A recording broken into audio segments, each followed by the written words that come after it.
Because we've been talking တော့စကားပြောနေရတော့ပို့စားတယ် from 8 o'clock 7 နာရီနဲ့စ 9 10 11 12 1 o'clock 5 hours talking now 9 နာရီတောင်ရှိပြီစကားပြောတာ Now we go back to this table here ဒီဇာတ်ကိုပြန်သွားရအောင် Then you put down someday temple will be rebuilt တနေ့ကျရင်ဗိမာန်ပြန်တယ်တည်ဆောက်မယ်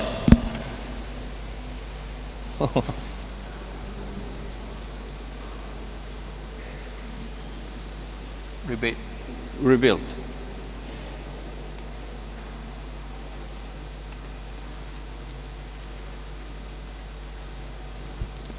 ဗိမာန်တော်ပြန်လဲတည်ဆောက်ခြင်း Put down here someday we don't know when ဘယ်နေ့လဲတော့မသိဘူး question mark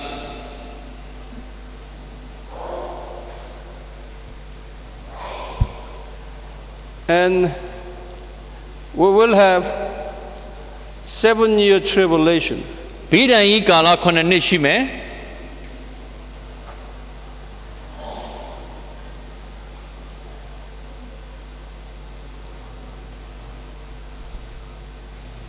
you put down here during this time အဲ့ဒီဗိဒံကြီးကာလမှာ this is number 3rd temple right ဒါကတတိယဗိမာန်ဒါကကျွန်တော်တို့တတိယ This 3rd temple will be destroyed during the 7-year tribulation အဲ့ဒီဗိဒံကြီးကာလမှာတတိယဗိမာန်တော်တဖန်ပျက်စီးသွားမယ်တတိယဗိမာန်ပျက်စီး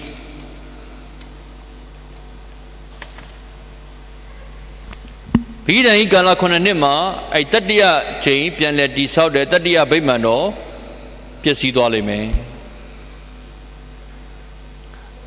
Bible hasn't given us that any references, but that is our imagination, my imagination. ကျမ်းညွှန်းတော့မရှိဘူးဒါကျွန်တော်စိတ်ကူးဖြစ်တယ် Because စဉ်းစားကြည့်ရင်ဗိဒံကြီးကာလမှာပြက်ကိုပြက်မယ် but because during this time that everything will be destroyed. ဘာဖြစ်လို့လဲဆိုတော့ဗိဒံကြီးကာလမှာအားလုံးပြက်တယ်လို့ပြောတော့ဗိမာန်တော်လည်းပါမှာပဲလို့ယူဆတာ Okay. Now 1,000 years millennium period. နောက်နှစ်တစ်ထောင်မိလေနီကတ်ကာလပြန်ရောက်လာမယ်နှစ်တစ်ထောင်ကာလ We assume they will build temple again. အဲ့မိလေနီကတ်ကာလနှစ်တစ်ထောင်ကာလမှာဗိမာန်တော်ပြန်တည်ဆောက် Number 4 temple. ဒါကသဒုဋ္ဌဗိမာန်တော်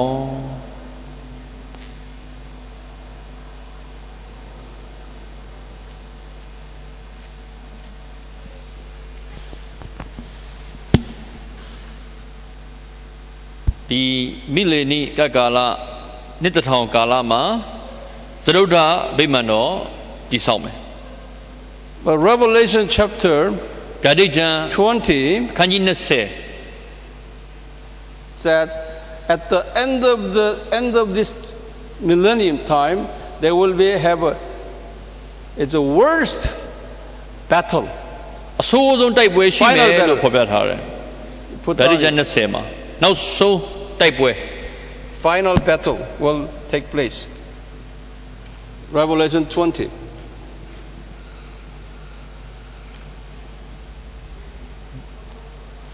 ဗျာဒိတ်20 During this time this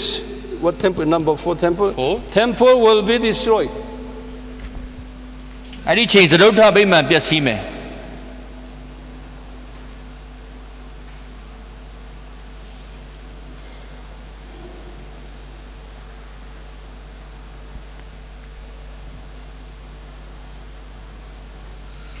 အဲ့နောက်ဆုံးတိုက်ပွဲမှာသဒုဋ္ဌဗိမာန်ပျက်စီးသွားမယ်ဂတိကျမ်းခန်းကြီး20 and we will have a judgment this is a put down judgment here အဲ့ဒီနောက်မှာနောက်ဆုံး last final judgment နောက်ဆုံးတရားစီရင်ခြင်းနောက်ဆုံးတရားစီရင်ခြင်းရှိမယ် non-Christians will go to hell ခရိယန်မဟုတ်တဲ့လူများငရဲကြမယ် put down here hell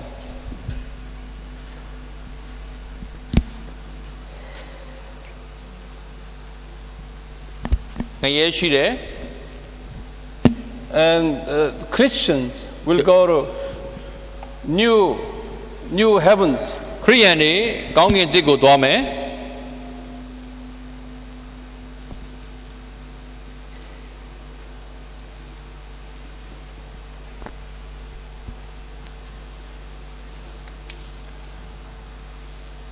In the new heaven, ကောင်းကင်တစ်မှာ and there will be Jerusalem city. ဂျေရုဆလင်မြို့တစ်ရှိမယ်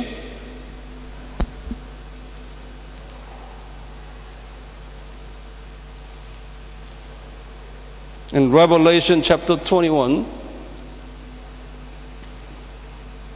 ဗျာဒိတ်ကျမ်းခန်းကြီး21 but in the new Jerusalem there, အဲ့ဒီဂျေရုဆလင်မြို့တစ်မှာ John saw the new Jerusalem. John saw that vision already, ယောဟန်ကယူပါယုံကိုမြင်တယ် but he could not find temple there. အဲ့ဒီဂျေရုဆလင်မြို့တစ်မှာဗိမာန်တော်ရှာလို့မတွေ့ဘူးတဲ့ Jerusalem supposed to have a Jerusalem temple, ဂျေရုဆလင်မြို့ဆိုရင်ဂျေရုဆလင်ဗိမာန်တော်ရှိရမှာမရှိဘူးဖြစ်နေတယ်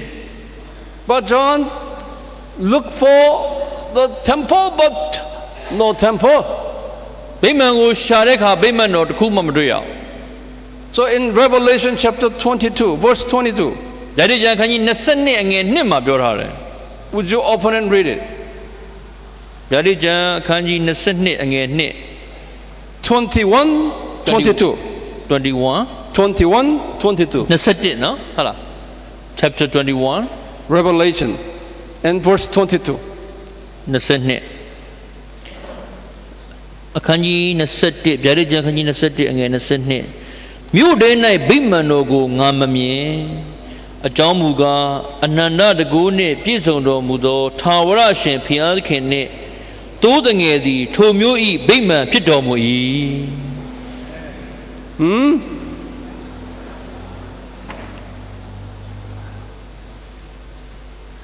Now, ခုတော့ do we need a temple there? အဲ့ဒီမှာဗိမာန်လိုသေးလား Why we don't need temple? ဗိမာန်ဘာဖြစ်လို့မလိုတော့တာလဲ Needs of temple stopped right here. ဗိမာန်မလိုတာဒီအချိန်တည်းကစမလိုတော့တာ Right? မဟုတ်ဘူးလား We don't need temple. ကျွန်တော်ဗိမာန်မလိုတော့ဘူး But those who do not know the meaning of temple try to build temple all the time there. ဗိမာန်ရဲ့အဓိပ္ပာယ်ကိုတကယ်မသိတဲ့လူတွေကဗိမာန်ဆောက်ဖို့ဆက်ကြိုးစားနေတာဖြစ်တယ် God allowed them to build their temple. အဲ့လားဆိုလဲဆောက်ချင်တယ်မဆိုဆောက်ဖို့လို့ဘုရားရှင်ခွင့်ပြုထားတယ် The people misuse the temple. လူတွေကဗိမာန်ကိုအလွဲအသုံးပြုကြတယ် Jesus predicted that people will misuse the temple. ယေရှုကပြောပြီးသား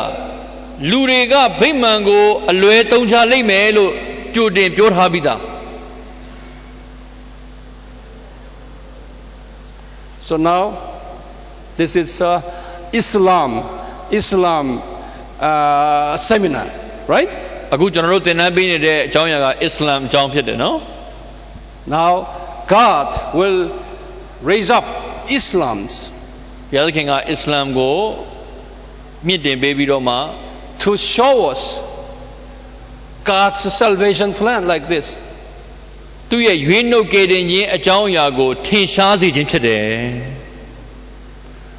Jews are the major characters of ဂျူးလူ human မျိုးတွေကအဓိကဇာတ်ဆောင်ဖြစ်တယ် in human salvation drama. လူသားအားလုံးကယ်တင်ခြင်းနဲ့ဆိုင်တဲ့ပြဿနာကြီးထဲမှာ Jews are the main characters ဂျူးလူမျိုးတွေကအဓိကဇာတ်ဆောင်ဖြစ်တယ် and Islams are the assistant characters. အစ္စလာမ်ကတော့ဇတ်ဖို့လက်ထောက်ဇတ်ဖို့ဇတ်ရံဖြစ်တယ် So we should know Islam ဒါ for ကြောင့် that reason. ကျွန်တော်တို့အစ္စလာမ်အကြောင်းကိုသိဖို့လိုအပ်တယ်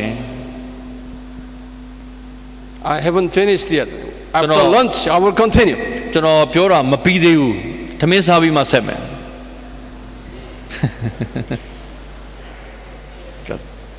Okay, would you give them prayer? ဆွတောင်းကြပါစို့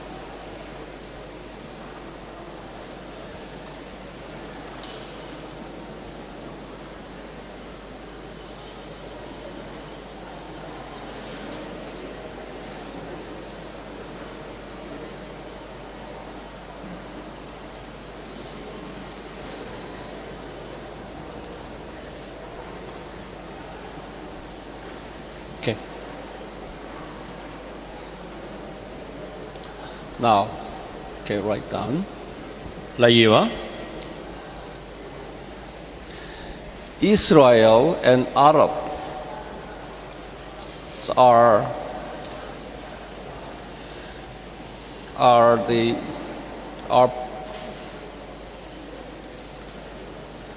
Arabs will play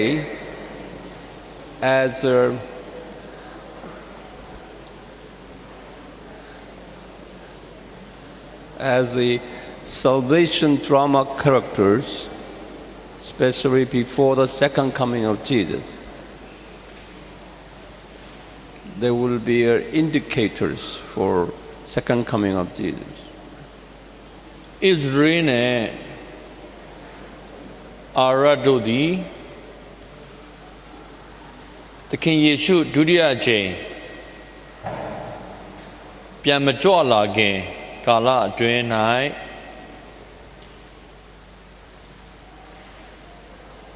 ကယ်တင်ခြင်းပြဇာတ်ကိုပေါ်လွင်စေမဲ့ဇက်ကောင်နှစ်ဦးဖြစ်တယ်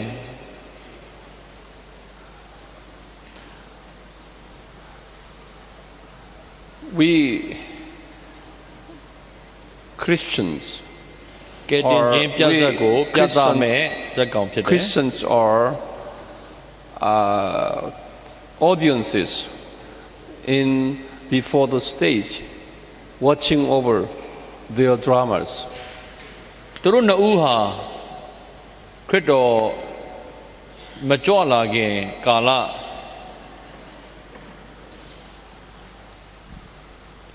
နမိတ်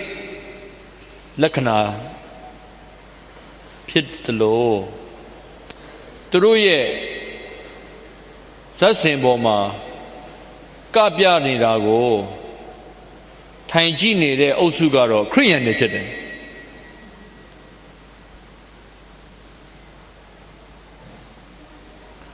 We,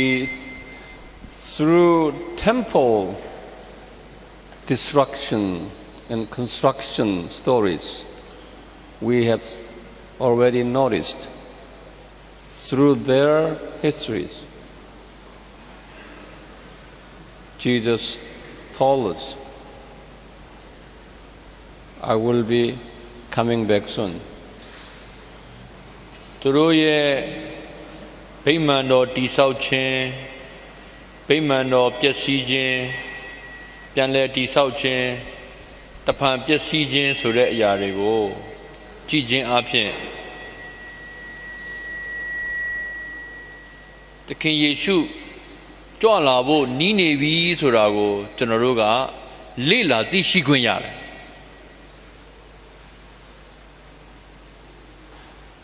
Temple was built by Jewish people, later destroyed by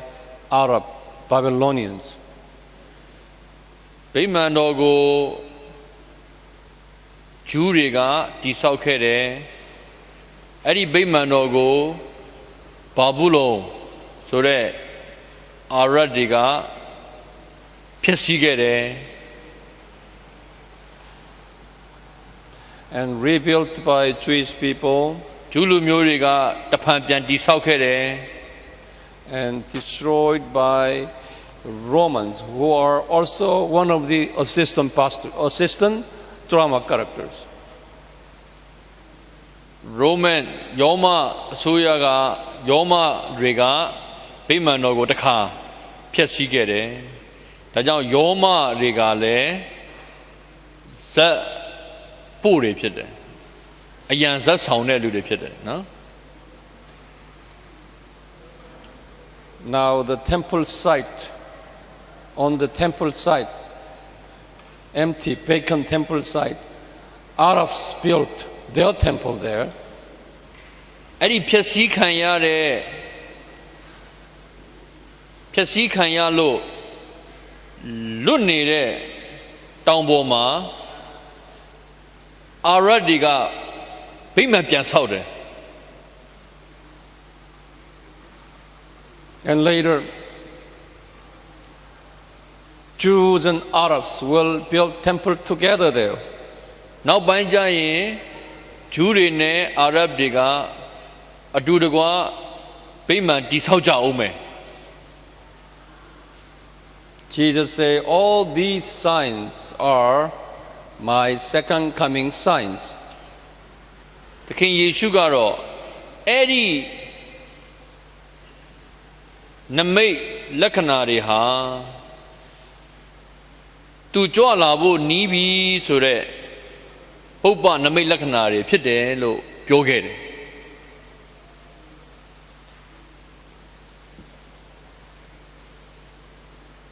And change the paragraph. စာပိုက်ခွဲပါ Throughout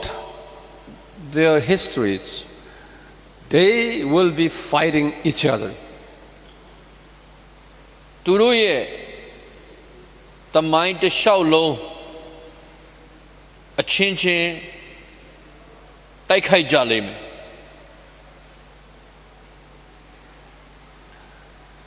Ishmael and his sons will be acting as wild donkey. Wild Israel donkey. and Israel and No. Ishmael. Ishmael. Okay. Ishmael ကတော့မြဲရိုင်းဖြစ်မယ်ဆိုတဲ့ဗျာဒိတ်တော်ရှိသည့်တိုင်လူရိုင်းကဲ့သို့တစ်ချိန်လုံးပြုတ်မှုလိမ့်မယ်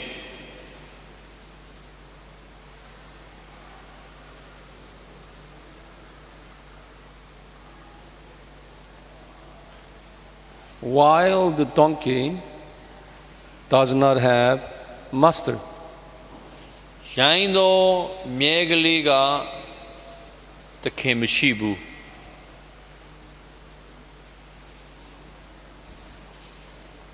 So ရိုင်းသော Arabs, မြဲကလေးမှာသခင်မရှိဘူး Arabs does not have Jesus Christ. ဒါကြောင့်အာရတ်ဒီမှာယေရှုခရစ်တော်မရှိဘူး This wild donkey will attack Jewish people. ရိုင်းသောမြဲကလေးသည် They are ဂျူးလူ brothers. မျိုးတွေကိုရံပက်ပြုတ်လိမ့်မယ် Their brother Jewish people. ညီအကိုတော်တဲ့ဂျူးတွေကိုရံပက်ပြုတ်လိမ့်မယ် Last 4,000 years, လွန်ခဲ့တဲ့နှစ်ပေါင်း4000က these two brothers had kept on fighting. ထိုညီကိုနှစ်ယောက်တို့စတင်အပြန်အလှန်တိုက်ခိုက်ခဲ့တာယနေ့တိုင်ပဲ It appears to be that Jews always victimized by Arab brothers. ဂျူးတွေကအာရတ်တွေရဲ့တားကောင်အဖြစ်ခံရတယ်လို့ထင်မှတ်เสียရှိတယ်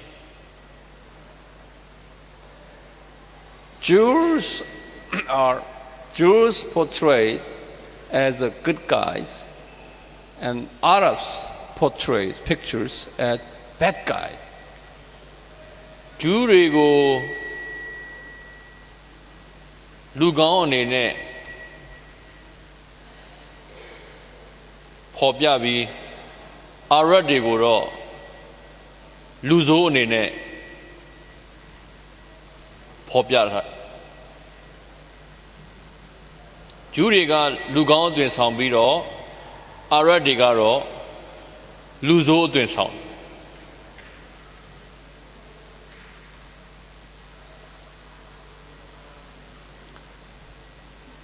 Near the second coming of Jesus, these two brothers will fight more and more. တခင်ယေရှုကြွလာဖို့နီးလေလေသူတို့ပို၍တိုက်လေလေဖြစ်လိမ့်မယ်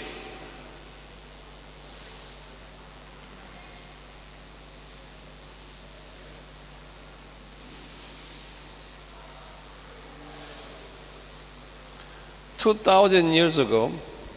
that big brother, Jews, got kicked out of Arab brothers. So they left their land, and Arabs took over the land. လွန်ခဲ့တဲ့နှစ်တစ်ထောင်လောက်တုန်းကဂျူးတွေကိုအာရဗ်ကသူတို့နယ်မြေကနေနှင်ထုတ်လိုက်ပြီးတော့မှအဲ့ဒီနယ်မြေကိုသိမ်းပိုက်ထားတယ် That was already prophesied by Jesus Christ.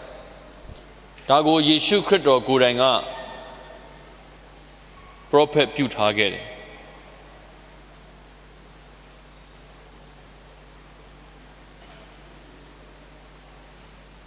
Jesus said, before my second coming, these big brothers will return back to his land. ယေရှုကငါမကြွလာခင်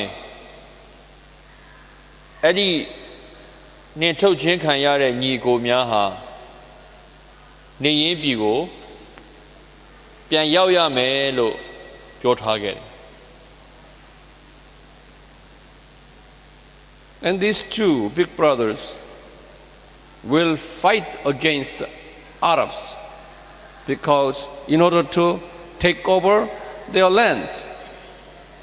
အဲ့ဒီဂျူးလူမျိုးတွေကသူတို့ရဲ့နေမြေပြန်လည်ရရှိဖို့ညီကိုချင်းတိုက်ခိုက်လိမ့်မယ်လို့လည်းပြောထားခဲ့တယ်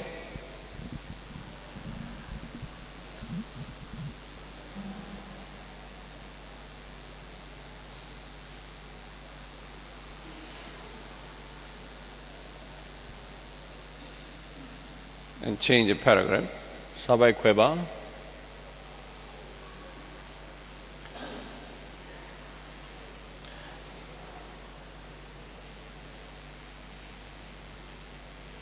Because of these two brothers fighting, world peace will be broken. အဲ့ဒီညီကိုနှစ်ယောက်ရဲ့တိုက်ခိုက်မှုတွေကြောင့်ကမ္ဘာငြိမ်းချမ်းရေးပြက်ပြားရတယ်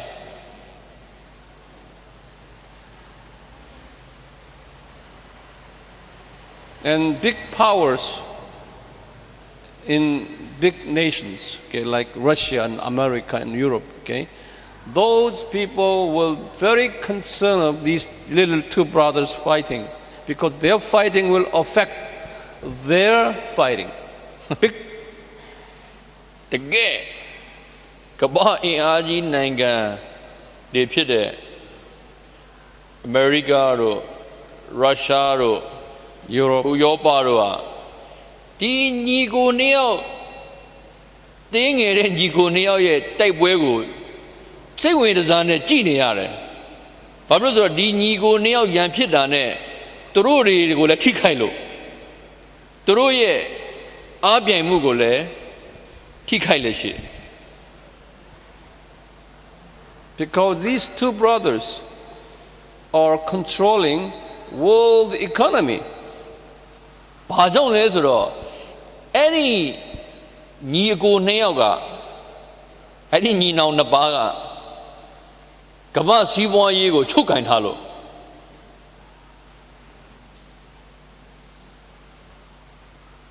Because these two big brothers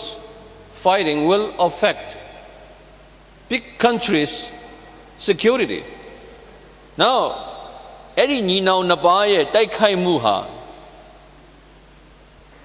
အင်အားကြီးနိုင်ငံတွေရဲ့လုံခြုံရေးကိုလည်းချိန်ချောက်လက်ရှိတယ် Now, so these big country people have to make for their own security, their own welfare, they have to persuade these brothers making a peace. ဒီအင်အားကြီးနိုင်ငံတွေကသူ့ဘာသာသူနေလို့မရဘူးသူတို့ရဲ့လုံခြုံရေးသူတို့အေးအေးဆေးဆေးကြွယ်ဝစွာနေနိုင်ဖို့အရေးအတွက်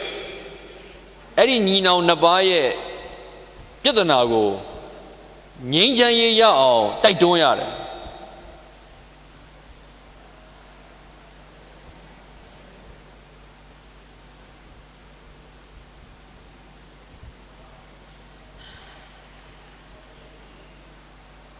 Last 20 years, လွန်ခဲ့တဲ့နှစ်20က Americans, American especially America, သူတို့ပြင် American နိုင်ငံ had put their effort on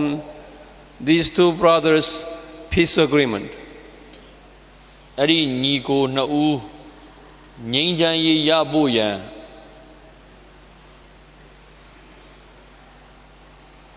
အများကြီးကြိုးစားအားထုတ်ခဲ့တယ်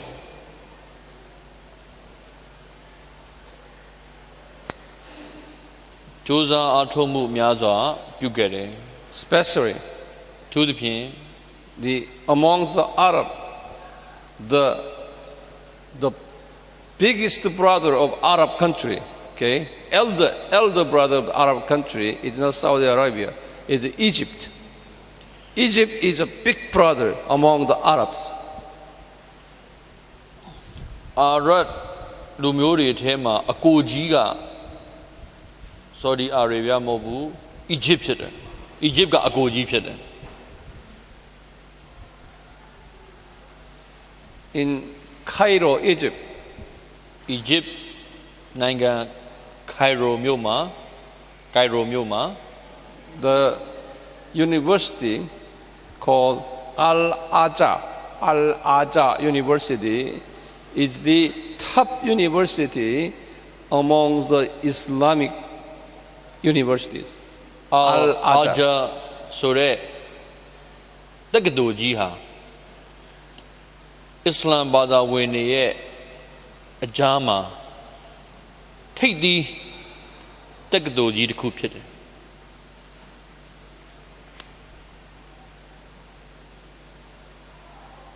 All Islamic theology coming from this university. Islam ရဲ့ theology အားလုံး Islam ရဲ့ theology ဆိုင်ဖျားပိုင်းဆိုင်ရာယူဆချက်တွေးခေါ်မျှော်မြင်ချက်အားလုံးဟာအဲ့ဒီတက္ကသိုလ်ကြီးကနေပြီးဆင်းသက်လာခြင်းဖြစ်တယ် And also Egypt is the most strongest enemy of Israel. Now Egypt နိုင်ငံဟာ Israel နိုင်ငံရဲ့အဓိကအားကြီးသောရန်သူတနိုင်ငံဖြစ်တယ်ရန်ဘက်နိုင်ငံဖြစ်တယ် God selected Egypt for Israelis 400 years training as their slave. Israel နိုင်ငံကိုဖျားခင်ကပုံသွင်းဖို့ရန်အတွက်နှစ်ပေါင်း400လုံးကျွန်ခံစေဖို့ရာအီဂျစ်နိုင်ငံကိုအသုံးပြုခဲ့တယ်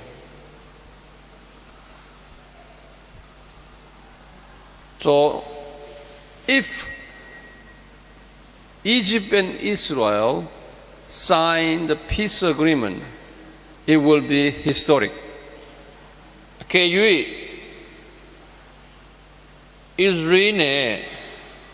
Egypt နိုင်ငံနှစ်နိုင်ငံကငြိမ်းချမ်းရေးသဘောတူချက်စာချုပ်လက်မှတ်ရေးထိုးတယ်ဆိုရင်ဒါဟာသမိုင်းဝင်လိမ့်မယ်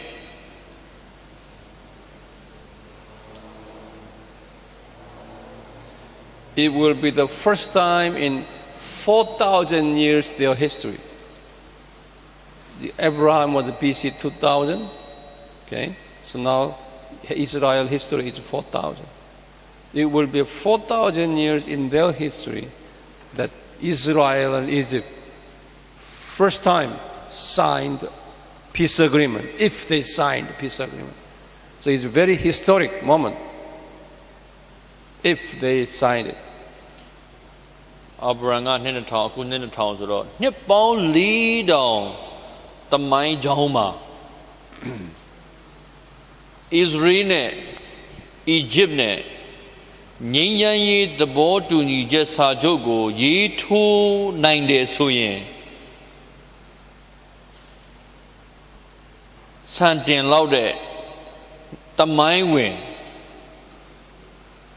မှတ်တမ်းဖြစ်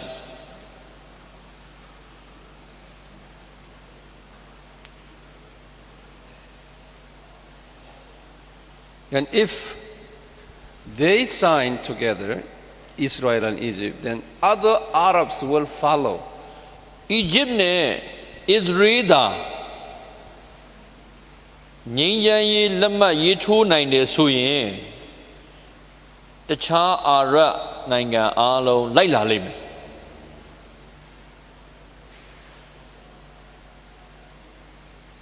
So American President Jimmy Carter, ဒါကြောင့် American သမ္မတ Jimmy Carter က Jimmy Carter, you know him? Jimmy Carter က Yeah. He made two parties get together, signed on the peace agreement. ဒီနှစ်ဖွဲ့ငြိမ်းချမ်းရေးသဘောတူညီချက်ကိုအတူတကွလက်မှတ်ရေးထိုးနိုင်ဖို့ရန်ကြိုးစားအားထုတ်ခဲ့တယ် It was 1979, March 1979, in American President's Special Retreat Center. It calls a Camp David. 1989ခုနှစ်မတ်လမှာအမေရိကန်သမ္မတများအနားယူတဲ့စခန်းဖြစ်တဲ့ဒါဝိဒ်စခန်းမှာဒေးဗစ်စခန်းမှာတွေ့ဆုံခဲ့ကြ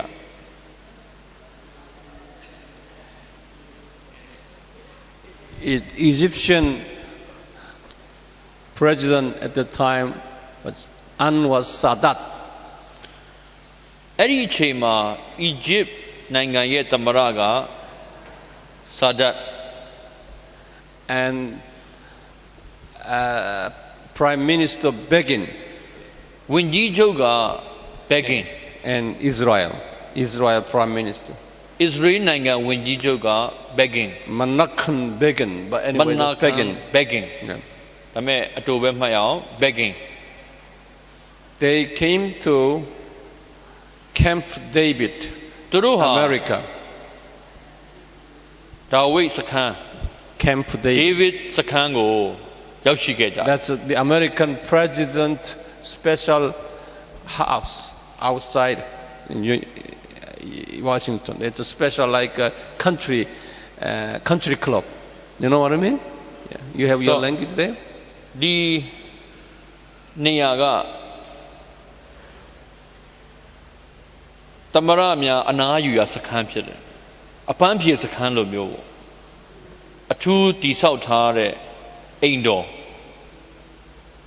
အဲ့ဒီနေရာကိုဒါဝိဒ်စခန်း David Camp လို့ခေါ်တယ် အဲ့ဒီနေရာမှာသူတို့တွေ့ဆုံခဲ့ခြင်းဖြစ်တယ် American president name is Jimmy American သမ္မတနာမည်ကိုရေးပြမယ် Jimmy Carter Carter.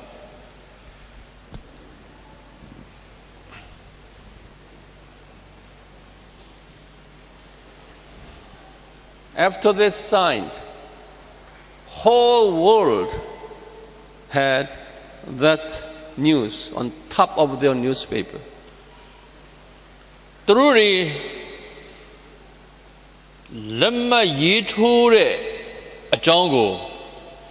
တည်င်းစာတိုင်းရဲ့ခေါင်းကြီးပိုင်းမှာတွေ့ရတယ်တကဘာလုံးရဲ့တည်င်းစာတိုင်းမှာခေါင်းကြီးပိုင်း၌ဖော်ပြထားတယ် Every nation gave them a special praise that now we human have a hope for world peace. အဲ့ဒီခါကျမှတကဘာလုံးကစိတ်ချမ်းသာကြတယ်အခုမှငါတို့ကဘာကြီးဟာငြိမ်းချမ်းတဲ့ကဘာဖြစ်ရတော့မယ်လို့ယူဆတယ်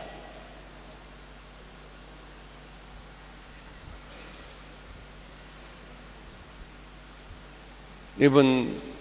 Buddhist countries, Hindu countries, you know, they all know that these two Abraham's children, but Egyptians are Hagar related, right? So all these two brothers they were holding the world peace. Now they signed it, so everybody was so happy. ဗုဒ္ဓဘာသာနိုင်ငံတွေကရောဟိန္ဒူနိုင်ငံတွေကရောဒီညီကိုနှစ်ယောက်ရဲ့ရံပွဲကိုတိတဲ့အတွက်ကြောင့်သူတို့လက်မှတ်ထိုးတဲ့အခါကျတော့မှစိတ်ချမ်းသာကြတယ်ဒါကြောင့်ဒီညီကိုနှစ်ယောက်ကမ္ဘာငြိမ်းချမ်းရေးကိုလည်းကင်ထားတယ်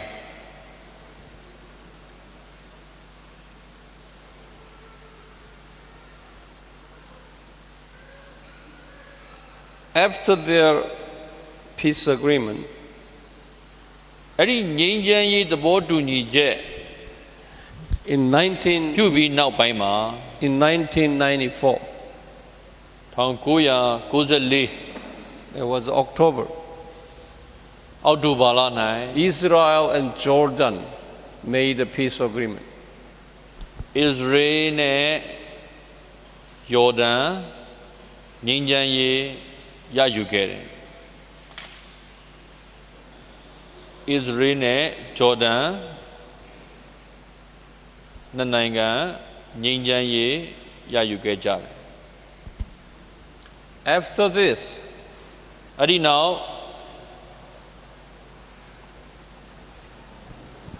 Israel and Palestine tried to make peace agreement. Israel နဲ့ Palestine ငြိမ်းချမ်းရေးရယူဖို့ကြိုးစားခဲ့တယ် Because the Palestinian people are living in the land of now Israel. ဘာကြောင့်လဲဆိုတော့ Palestine လူမျိုးတွေဟာခုချိန်မှာ Israel တိုင်းပြည် Israel နယ်မြေမှာနေထိုင်နေရတယ် They live together. အတူတကွနေထိုင်လက်ရှိကြတယ် So this is very important for Israel and Palestine for the peace agreement. After they make peace agreement, then major problems will be gone. Israel နဲ့ Palestine ကအတူတူနေရတဲ့အတွက်သူတို့ရဲ့ငြိမ်းချမ်းရေးဟာအလွန်အရေးကြီးတယ်သူတို့တွေငြိမ်းချမ်းသွားမှအဓိကပြဿနာတွေပပျောက်သွားမှာဖြစ်တယ် In 1995, they made a tentative agreement. 1995 ခုမှာယာယီသဘောတူညီချက်ရယူခဲ့တယ် That agreed that by the year 2000, Palestine will have their own country.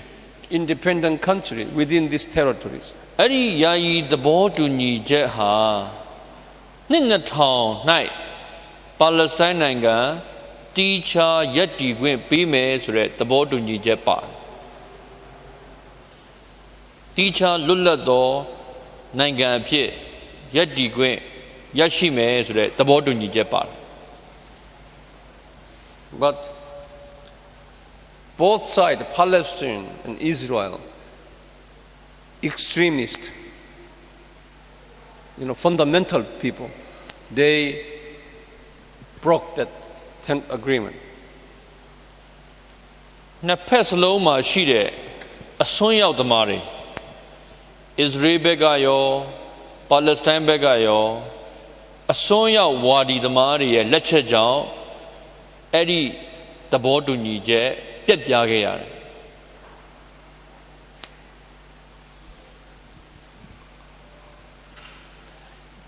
In order to make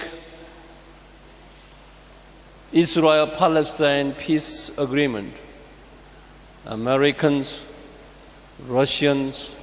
Europeans really have together to persuade them to sign, but it has been failed. အဲ့ဒီ Israel နဲ့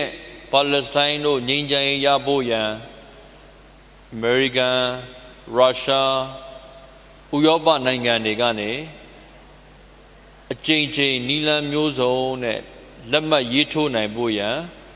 စီယုံခဲ့တယ်တိုက်တွန်းခဲ့ကြတယ်ဒါပေမဲ့မအောင်မြင်ခဲ့ဘူး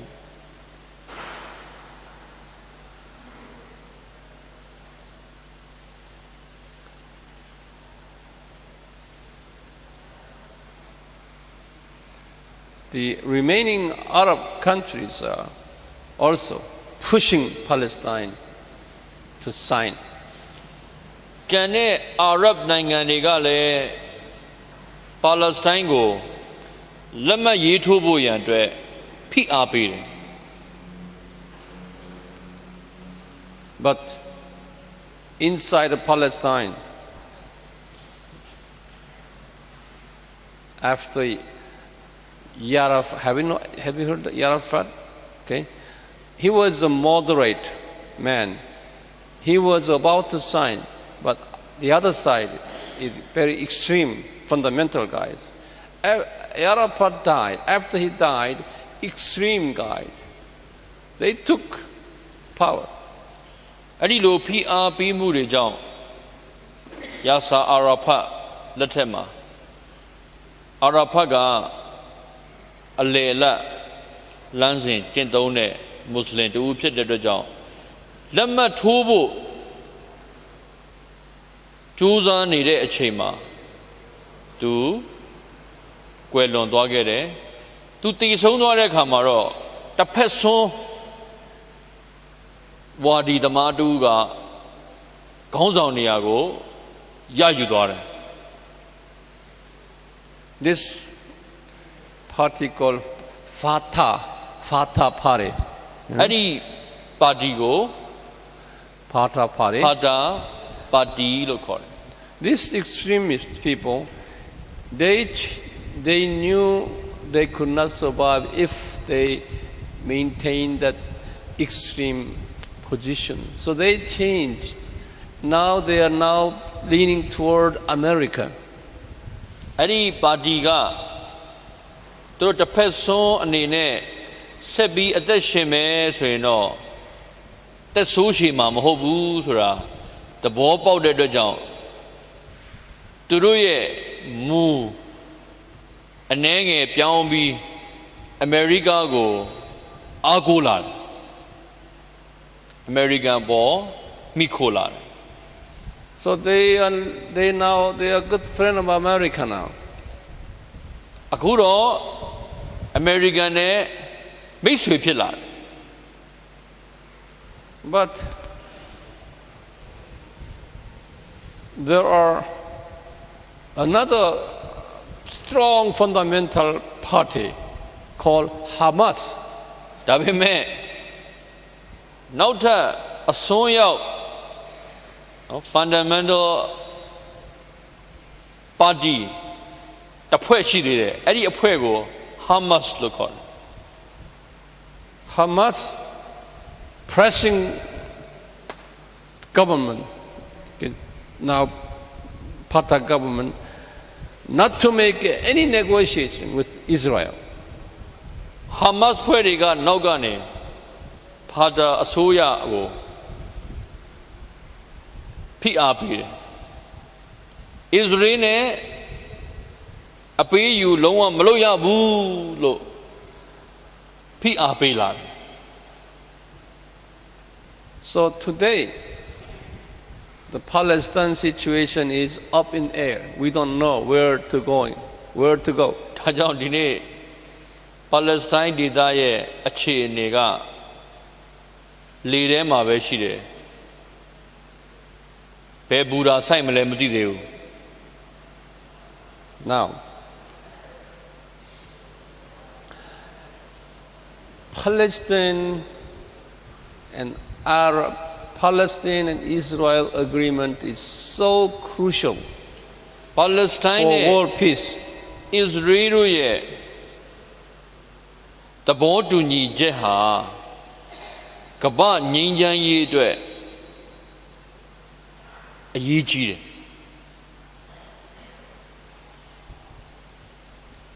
Other Arab countries like Saudi Arabia, Syria, Lebanon, okay, even Iraq, promising that after Palestine, Israel sign on peace agreement, we will sign too. အခြားသောအာရပ်နိုင်ငံတွေဖြစ်တဲ့ Saudi Arabia တို့ Syria, Iraq, Iraq and Lebanon. တို့ကဘာပြောသလဲဆိုရင် Palestine နဲ့ Israel သာလက်မှတ်ရေးထိုးနိုင်တယ်ဆိုရင်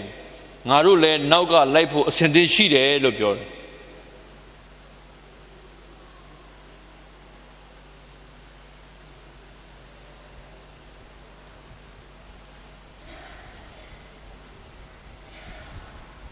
Now, American president and European leaders, Russian leaders really are working hard to make these two countries sign on the peace agreement. ခု American သမ္မတ Russia နိုင်ငံအစိုးရ ဥရောပနိုင်ငံရေးခေါင်းဆောင်တွေ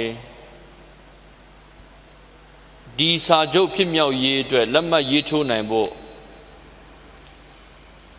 အားထုတ်လက်ကြိုးပမ်းလက်ရှိကြတယ်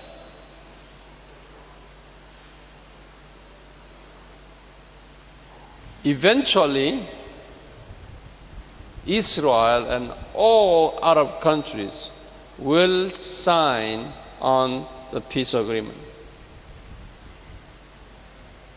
according to the Bible. ကျမ်းစာအရပြောရမယ်ဆိုရင် Israel တွေနဲ့ Arab နိုင်ငံတွေတနေ့ကျရင်ငြိမ်းချမ်းရေးသဘောတူညီချက်လက်မှတ်ရေးထိုးကိုထိုးလိုက်မယ်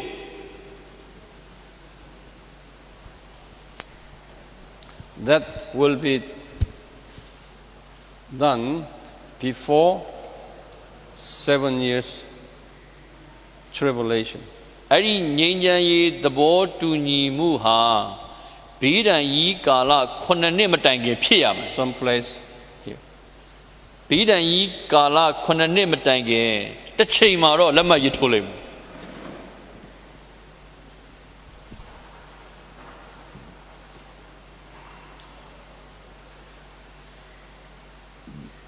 The Lord Jesus prophesied to Ezekiel 38 verse 14 on this. ဒီကြည်လ38အငယ်14မှာယေရှုဒီကြည်လကို Ezekiel 38:14. တည်င်းစကားဖွင့်ပြခဲ့တယ်ဒီကြည်လ And all 38 14 38:14. 38အငယ်14 And also, Jesus prophesied this one to Paul ရှင်ပေါလုကိုလည်းဒါဒိတ်ပေးခဲ့ in 1 Thessalonians 5:3. တစ်တဲ့အခန်းကြီး9အငယ်3 You want to open and read it? Open Ezekiel 38:14. Okay, just before you write in, let it continue. ဆက်ရေးပါ These two references are telling us that after this sign, okay, everybody will say, wow, there finally we have world peace. အဲ့ဒီကြမ်းကြက်နှစ်ချက်ကဘာပြောနေတယ်လဲဆိုရင်လက်မှတ်ရေးထိုးပြီးတဲ့အခါအခုတော့ငြိမ်းချမ်းရေးရပြီလို့လူတွေကခံယူမယ်လို့ဖော်ပြထားတယ် And everyone on earth, will celebrate it, and they will have security, sense of security for the rest of their life. အဲ့ဒီစာချုပ်လက်မှတ်ရေးထိုးပြီးတဲ့နောက်မှာလူတိုင်းကအခုတော့ငါတို့ငြိမ်ဝှက်စွာနေရပြီအခုမှငါတို့ရဲ့အန္တရာယ်တွေကင်းပြီးတော့မှငြိမ်ဝှက်ခြင်းရှိပြီလုံခြုံမှုရှိပြီလို့ပြောကြလိမ့်မယ် And big powers will finally rest by saying that now we can enjoy peace. အင်အားကြီးနိုင်ငံတွေကလည်းအခုတော့ငါတို့ငြိမ်းချမ်းပြီဆိုပြီးမှပြောကြမယ်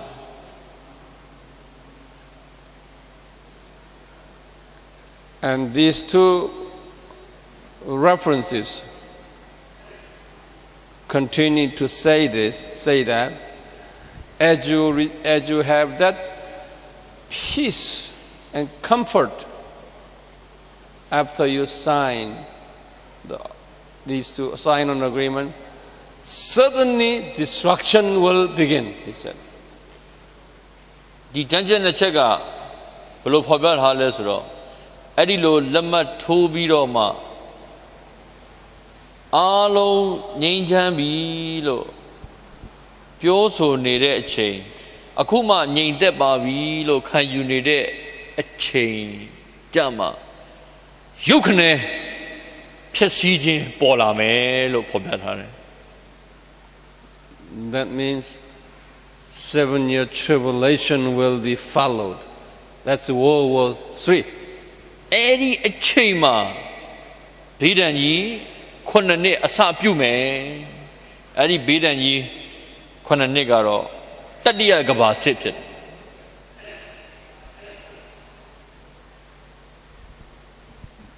် Ezekiel prophesied that Russia ဒီတကြီးလာ prophet ပြုထားတာကတော့ရုရှားနိုင်ငံ Russia and Arab alliances ရုရှားနဲ့ Arab alliances will join ချစ်ကြည်ရေး together အဖွဲ့တွေ will မဟာမိတ် join အဖွဲ့တွေ together စုပြီးတော့ will attack Jerusalem and Israel. ဂျေရုဆလင်နဲ့ Israel ကိုဝိုင်းတိုက်မယ်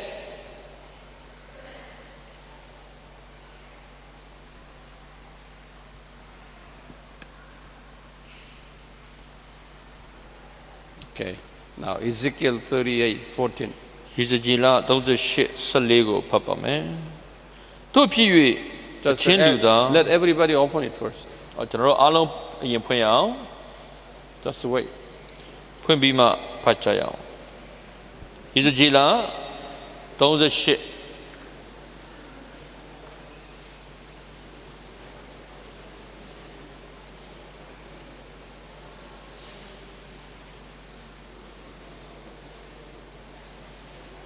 Look at verse 8 first. Verse 8. အငယ်8ကိုအရင်ကြည့်အောင်8ကိုအရင်ဖတ်မယ် Verse 8, read verse 8 first. ကြာမြင့်စွာကာလလွန်ပြီးမှတင်သည်အုပ်ချုပ်ရသောအခွင့်ရှိလိမ့်မည်ဒါဘီနှင့်လွတ်၍လူအမျိုးမျိုးထဲကနှုတ်သောပြည်သားကြာမြင့်စွာစိတ်ညံလျက်နေသောဣသရေလတောင်တို့အပေါ်သို့ Would you underline that တဖန်ဆောင်ခဲ့သောပြည်သားတို့ရှိရာသို့နောင်ကာလ၌တင်သည်စစ်ချီ၍လာလိမ့်မည်ထိုပြည်သားတို့သည်လူအမျိုးမျိုးတဲကနှုတ်ဆောင်သောသူဖြစ်၍တပြည်လုံးငြိမ်ဝတ်လျက်ရှိနေသောအခါ verse 8? 8 See, at the end it says အဆုံးပိုင်းမှာ they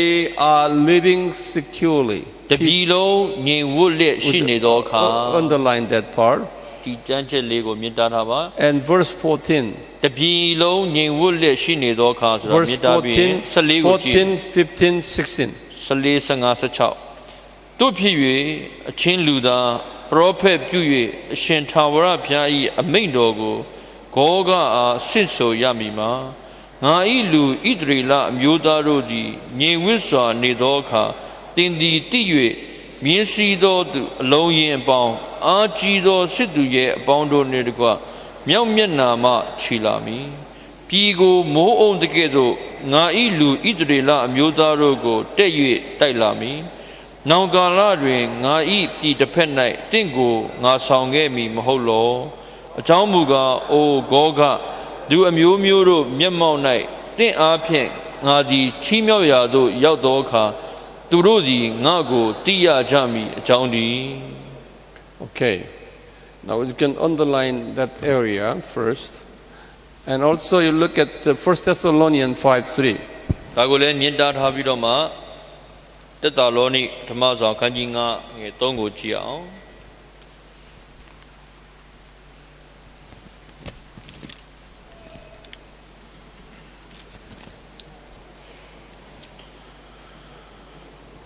တက်တာလောနိ read ဩဝါဒစာဆောင် starting verse 1. ပထမဆောင်အခန်းကြီး9အငယ်1ကနေပြီးမှစဖတ်မယ်ညီကိုတို့ကက္ကာလအချိန်များကိုတင်တို့အားရေး၍ပေးလိုက်เสียအကြောင်းမရှိအဘယ်ကြောင့်နီးဟုမူကားတခိုးသည်ခိုးလာတဲ့ကဲ့သို့သခင်ဖျား၏နေ့ရက်သည်လာလိမ့်မည်ကိုတင်တို့သည်သိချစွာသိကြ၏ငြိမ်ဝှက်ခြင်းရှိ၏ဘေးအန္တရာယ်နှင့်ကင်းလွတ်၏ဟုဆိုစဉ်တွင်ကိုယ်ဝင်ဆောင်သောမိန်းမ၌တားဖွာခြင်းဝေဒနာရောက်တဲ့ကဲ့သို့သူတို့အပေါ်၌လျင်မြန်စွာသောပျက်စီးခြင်းရောက်၍လွတ်ခြင်းအခွင့်မရှိရကြသို့တော်လည်းညီကိုတို့ထိုနေ့ရက်သည်တခိုးကဲ့သို့တင်တို့အပေါ်သို့ရောက်လာမိအကြောင်းတင်တို့သည်မှောင်မိုက်၌နေကြသည်မဟုတ်တင်တို့အပေါင်းသည်အလင်းဤသားနေ့ဤသားဖြစ်ကြ၏ညဤသားမှောင်မိုက်ဤသားမဟုတ် See, underline verse 3. အငယ်3မှာမြင်တာထားပါငြိမ်ဝှက်ခြင်းရှိ၏နော်အငယ်3ခုလုံးကိုမြင်တာထားပါ